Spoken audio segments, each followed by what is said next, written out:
Assalomu alaykum hammaga, sog' salomatmisizlar? Baxtiyor aka, mana davolash bilan birga menda siz mana shirin morojidan qarzdor bo'ldingiz. Rahmat sizga. Boringizga shukr. Uch shoxli nevralgiya bilan shamollaganlar, kasal bo'lganlar, qo'rqmaysizlar. Shunaqa kunlaringiz ham keladiki, mana shunaqa morojinlarni mazza qilib yeysizlar. Ishonavering, men ham boshimdan o'tkazdim bu narsani. Men aslida Samarqandlikman. Uch shoxli nevralgiya bilan shamollaganman. 3 yil oldin judayam tushkunlikka tushib qolganman. Keyin menda shu yil yana qish mavsumida shu dard bilan chalindim. Bu dardni boshdan o'tkazganlar juda yaxshi biladi.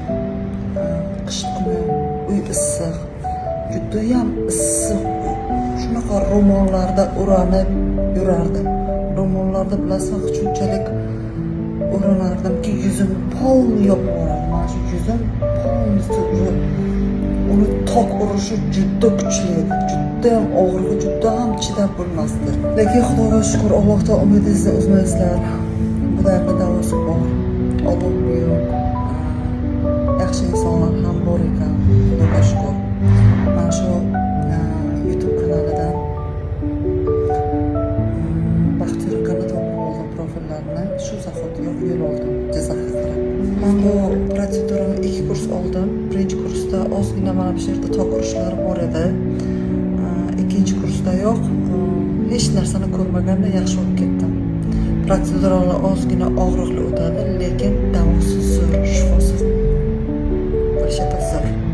Bir narsani yana aytmoqchiman. Bu ukollarni olish juda ham ozgina qiyin o'tdi.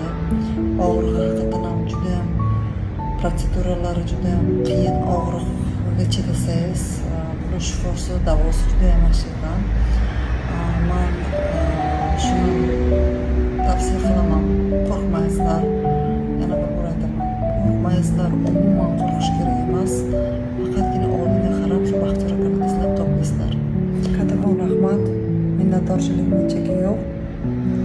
Allohimni o'zi sizdan rozi bo'lsin. Sog' bo'ling, salomat bo'ling.